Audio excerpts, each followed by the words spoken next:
stranger with huge white wings crossed my horizon, a battle between heaven and hell, burning in the flame of fear. The angel of liberty drowned me in the holy water, while singing hymns with utmost piety. I committed a holy sin, only God can forgive, which enlightened my soul, the spark of my life.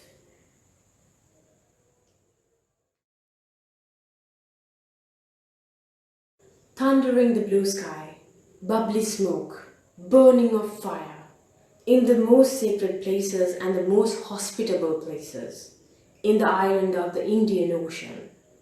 A peaceful Sunday morning of celebration, disturbed by carcasses and crows. Right for freedom of faith challenged, massacre for a land of faith. 30-year war has no glory. Is that a new beginning of such glory? Let's meet again for the first time, under the stars of Lavinia beach of dust of sand, wrapped in your warmth while sipping cold beer. I see your romantic soul through your smiling eyes, wanting to lip lock your plumpy pear. Though I resist undeniable, you are my true love. Call me dramatic, never regret the days of happiness, and nostalgia hurts. I know you'll never be mine. I'm minority of politics, the only reason for doom. But I let you go, and don't stop loving you. I cannot replace you. I will find someone like you. I wish nothing but the best for you.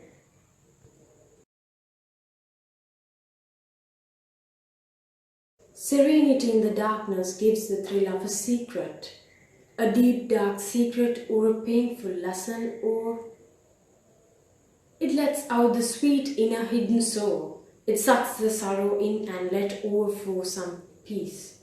Soothed the heated body by coolness of the dark.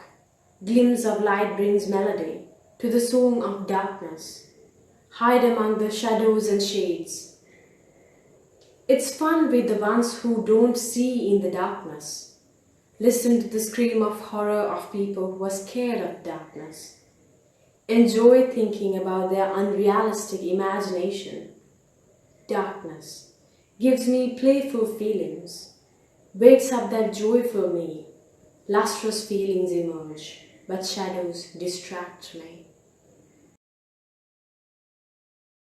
I started writing poetry since my advanced level class. It wasn't initially poems, it was just verses. I just sketched down my ideas about certain things. And I later developed into my verses or the ideas more into poetry during my university days. We used to get together every week for the English Literary Association, or even once a month at least, for the English Literary Association to read out pieces of writings, not just poetry. But since I was into more poetry, I used to read my poetry in front of my friends, and they used to comment about it, and they used to read theirs, and we used to comment about theirs. And that's how I actually developed my poetry more into a beautiful piece of writing, rather. I usually write about religious issues as well as social occurrences or even my childhood memories. So now I have a collection of poems. Well, I hope to publish it someday.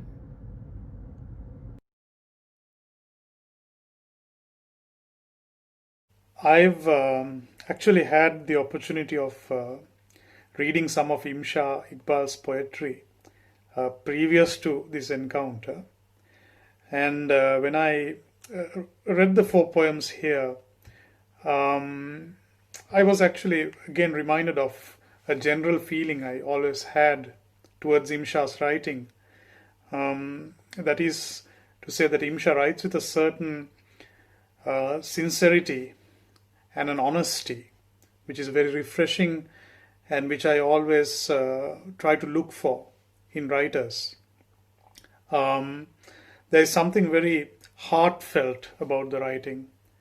My personal feeling is that there is not a single artificial emotion or thought brought into the writing. This is what Imsha feels deep down.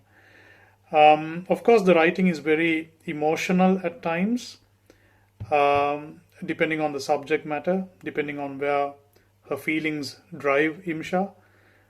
But still, that emotional outburst is almost always accompanied by a certain intelligence, like what you find in the poem Together Never, which I think is my favorite in this limited encounter. Let's meet again for the first time under the stars of Lavinia beach of dust soft sand, wrapped in your warmth while sipping cold beer. I see a romantic soul through your smiling eyes. And so the poem builds up. And then comes the two lines that really kind of stands out for me. Imsha might quote a little bit of Adele on the sentimental side, but then comes these two lines. I know you will never be mine.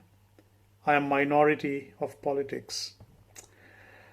I'm not very sure what this minority status is, but that recognition gives an answer to the majority of people in our country, Sri Lanka, who might ask a person, what is the problem a minority might have that someone from the majority doesn't have?